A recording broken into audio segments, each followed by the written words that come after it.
رضا قصاب هستم. امروز اومدیم با زدن یه ران گوساله. ران گوساله کفایه میخوایم استخون کنیم و ببینیم چی از توش در میاد. ابتدا کفرونش رو براتون میزنم ببینیم.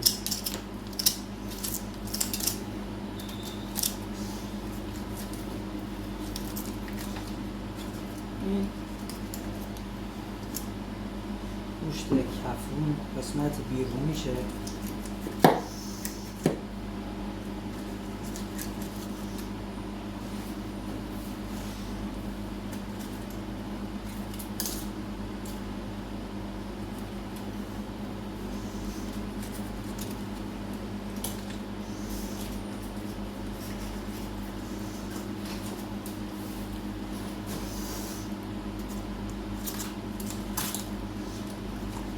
کلا 3 تیکه داره دیگه، یه دونه کفرون، 2 تا هم قلم ماهیچه و قلم وسط که زیر مغز ران قرار گرفت.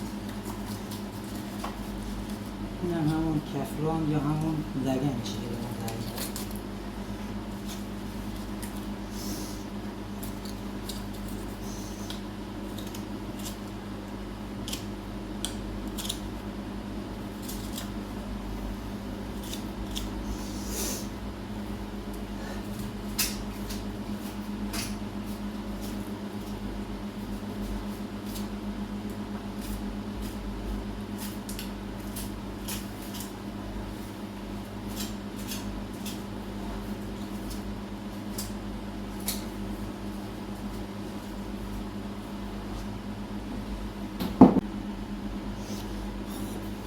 این قسمت ماهیچه گوساله رو من براتون در بیارم.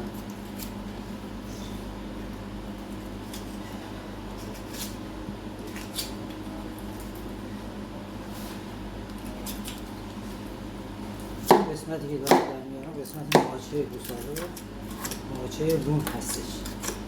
یه قلم داره که من این قلمش رو براتون در میارم. نگاه کنید ماهیچه‌ش هم من بهتون نشون میدم.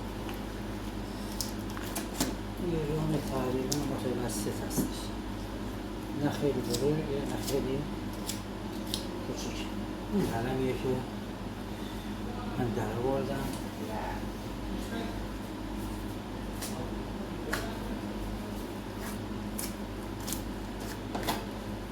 این همیشه ماهیچه گوساله و این قسمت هم که دارم در بیارم میشه مغزه. این هم براتون در میارم که ببینید.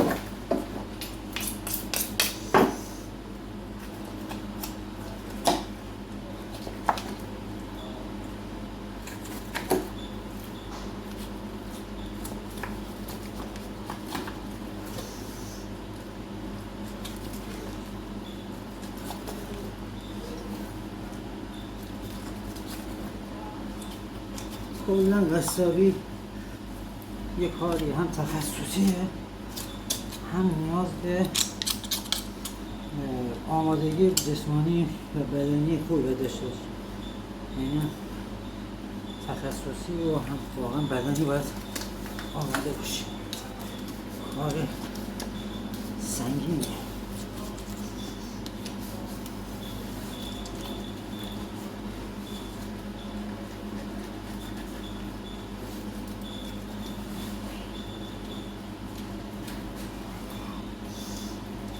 اینم قلم وسطش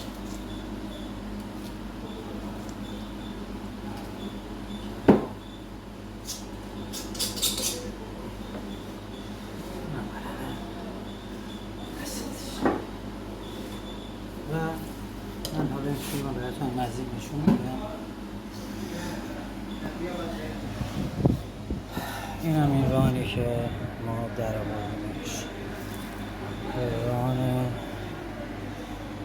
کامل. امیدوارم که خوشتون اومده باشه. لایک یادتون نره.